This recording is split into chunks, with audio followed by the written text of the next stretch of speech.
ગુજરાત રાજ્યની જિલ્લા પંચાયત, તાલુકા પંચાયત, નગરપાલિકા, મહાનગરપાલિકાની સ્થાનિક સ્વરાજની ચૂંટણીઓ માટે 26 એપ્રિલના રોજ મતદાન યોજાવાનું છે અને આ મતદાન પ્રક્રિયાને ગણતરીના દિવસો બાકી છે ત્યારે રાજકીય પક્ષો દ્વારા પોતાના પક્ષના ઉમેદવારોને વધુમાં વધુ વિજય બને તે માટે ચૂંટણી પ્રચાર કાર્ય વેગવંતુ બનાવ્યું છે। પોતાના ઉમેદવારોને વિજયી બનાવીને આ સ્થાનિક સ્વરાજની ચૂંટણીઓમાં સત્તા હાંસલ કરવા માટે ભારતીય જનતા પાર્ટી, કોંગ્રેસ, આમ આદમી પાર્ટી તેમજ અન્ય રાજકીય પક્ષો દ્વારા પોતાના ઉમેદવાર તરફી પ્રચાર કાર્ય વેગવંતુ બનાવ્યું છે। અને કલોલ તાલુકાની વાત કરીએ તો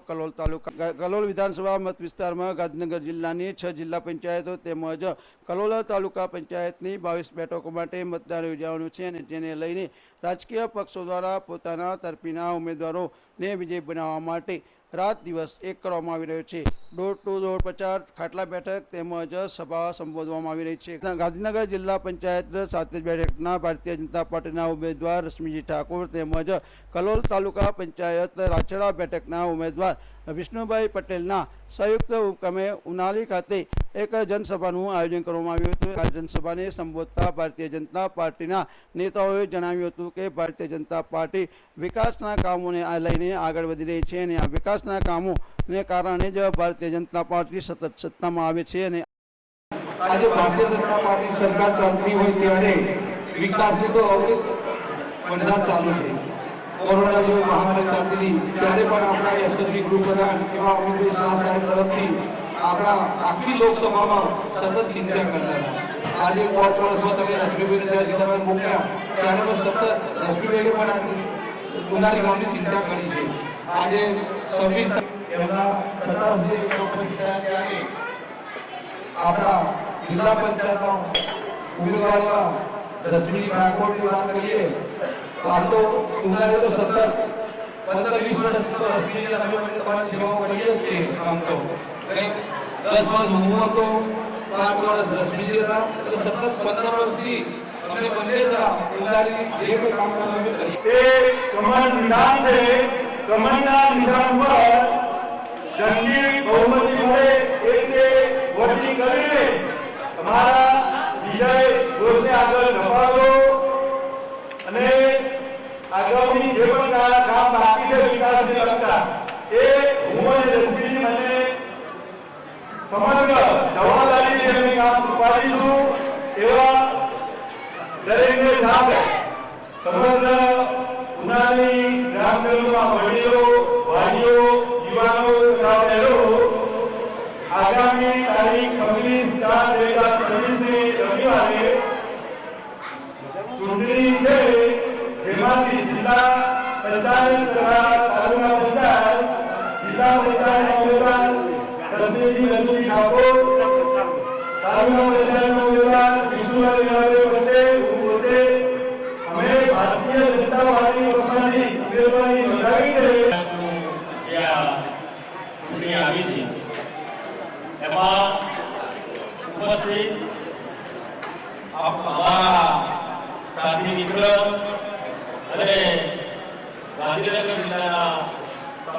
પંચાયતના પૂર્વ પ્રમુખ રામાજી ઠાકોર, તાલુકા પંચાયતના ઉમેદવાર વિષ્ણુભાઈ, એવા આપણા કનુભાઈ, અમારા કોઈ પણ સરપંચ હશે એમને જે પણ ગ્રાન્ટો કીધી હશે આપણે ગ્રાન્ટો આપી છે। આ ગામ આપણને એવું લાગતું નહીં કે બીજું ગામ છે। રાચડા અને ઉનાળી આ બે ગામ એવું લાગે કે આપણા ગામ એવું છે, કારણ કે અહીંના બધા લોકો અને અમારા ગામના લોકો બધા જોડે બાપરે બેસી અને એવું ઉનાળીના માણસ જો રાચડાની બાપુની ચા ના પીવો તો એમને પણ એવું લાગે અમે આ ચોઈ જ્ઞાન ના મળે। એટલે આ રીતે ભાઈચારાથી આપણે બધા રહીએ છીએ અને એ ભાઈચારો અમારી વચ્ચે 10 વર્ષ તમે મને તાલુકા પંચાયતમાં જવાની તક આપી, 5 વર્ષ જિલ્લા પંચાયતમાં જવાની તક આપી, 3 ચૂંટણીઓ તમારી વચ્ચે રહી અને આ ચૂંટણી ગામે મને ગોગલે મત આપી અને મને અહીંથી વિજય બનાવ્યો છે. સામે ઉડાલી ગામનું કોઈ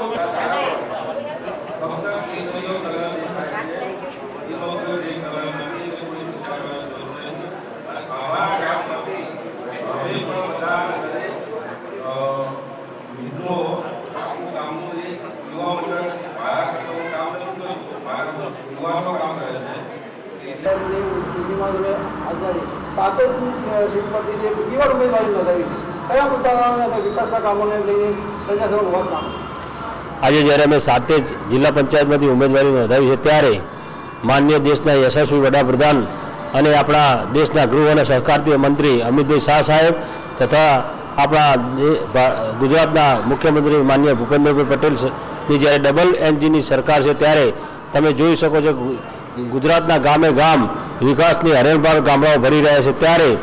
અમે ભારતીય જનતા પાર્ટીમાંથી જ્યારે ઉમેદવારી નોંધાવી છે ત્યારે આપણા દેશમાં આજે સમગ્ર ભારતમાં ભારતીય જનતા પાર્ટીનું શાસન છે ત્યારે આજે ગામે ગામ પણ વિકાસથી વંચિત ના રહી જાય એટલા માટે અમે ભારતીય જનતા પાર્ટીમાંથી ઉમેદવારી નોંધાવી છે. અત્યારે જે તમારો વિસ્તાર જે મત વિસ્તાર છે એ વિસ્તારમાં જે પ્રજાને મહત્વના કયા પ્રશ્નોને જે રહી ગયા છે કે આ ટર્મમાં રહી ગયા છે, આવતી ટર્મમાં કામો કરવાના રહ્યા છે? જ્યાં સુધી વિકાસની વાત હોય અને પ્રજાના મુદ્દાની વાત હોય તો ગામે ગામ રોડ રસ્તા બ્લોક પીવાની પાણીની વ્યવસ્થા ખૂબ સારી થઈ ગઈ છે અને ગામડાઓમાં આજે તમે જુઓ તો ગામે ગામ એક દરેક ગામ એવું લાગે કે જ્યારે આપણે કોઈ શહેરમાં ફરતા એવું કલોલનો આ આખો વિસ્તાર વિકાસની હરારભાર ભરી રહ્યો છે. આજે મુદ્દાઓની વાત કરીએ તો એવો એક પણ મુદ્દો અહીંયા અમારા સ્થાનિક લેવલે દેખાતો નથી કે જે બાકી હોય. હા, ક્યાંક રોડ રસ્તા હોય કે ભાઈ આગળ બન્યા હોય અને એના ઉપર પેવર કરવાનું હોય, બાકી એક ગામથી જોડતા નાળિયાના ગામ રસ્તા હોય એ પણ તમે જો સમગ્ર કલોલ તાલુકામાં બધા જ નાળિયાના રોડ પણ બની ચૂક્યા છે અને ગામે ગામ બ્લોક હોય, પાણીના પીવાને પાણીની પાઇપલાઇન હોય, નર્મદાનું પાણી હોય, આ બધું જ આપણે ભારતીય જનતા પાર્ટીની સરકારે પહોંચાડ્યું છે. કામો કરવા માટે ભારતીય જનતા પાર્ટીના ઉમેદવારોને તમે વિજય બનાવશો તો તમારા વિકાસના કામો ઝડપી થશે તેવી અપીલ ભારતીય જનતા પાર્ટીના જિલ્લા પંચાયત સાતેજ બેઠકના ઉમેદવાર રશ્મિજી ઠાકોરે કરી હતી. જનતા પાર્ટીના રાછેડા બેઠકના ઉમેદવાર વિષ્ણુભાઈ પટેલે જણાવ્યું હતું કે અમારા મત વિસ્તારના જે વિકાસના કામો ઝડપી થયા છે અને આવનારા સમયમાં પણ ઝડપી થાય તે માટે તેમજ વધુમાં વધુ વિકાસના કામો આપણા મત વિસ્તારમાં થાય તે માટે ભારતીય જનતા પાર્ટીના બંને ઉમેદવારોને વિજય બનાવવા માટેની મતદારોને અપીલ કરી હતી. 22 બેઠકો માટે તેમજ ગાંધીનગર જિલ્લાની કલોલ વિધાનસભા મત વિસ્તારમાં આવતી 6 બેઠકો માટે આગામી 26 એપ્રિલના રોજ મતદાન યોજાવાનું છે અને એના ગણતરીના કલાકો બાકી છે. ત્યારે ભારતીય જનતા પાર્ટી, કોંગ્રેસ અને આમ આદમી પાર્ટીના ઉમેદવારોને વિજય બનાવવા માટે રાજકીય પક્ષો દ્વારા જાહેર સભાઓ તેમજ અન્ય કાર્યક્રમોનું આયોજન કરીને મતદારોને રીઝવવાનો પ્રયાસ કરવામાં આવી રહ્યો છે. મતદારો કોના તરફે મતદાન કરીને વધુમાં ઉમેદવારોને વિજય બનાવીને સ્વરાજની ચૂંટણીમાં રાજકીય પક્ષોને સત્તા અપાવશે તે તો 26 એપ્રિલના રોજ યોજાનાર ચૂંટણી તેમજ તેના આવનારા પરિણામો પરથી સાબિત થશે. ક્રાંતિ લાઈવ ન્યૂઝ, કલોલ.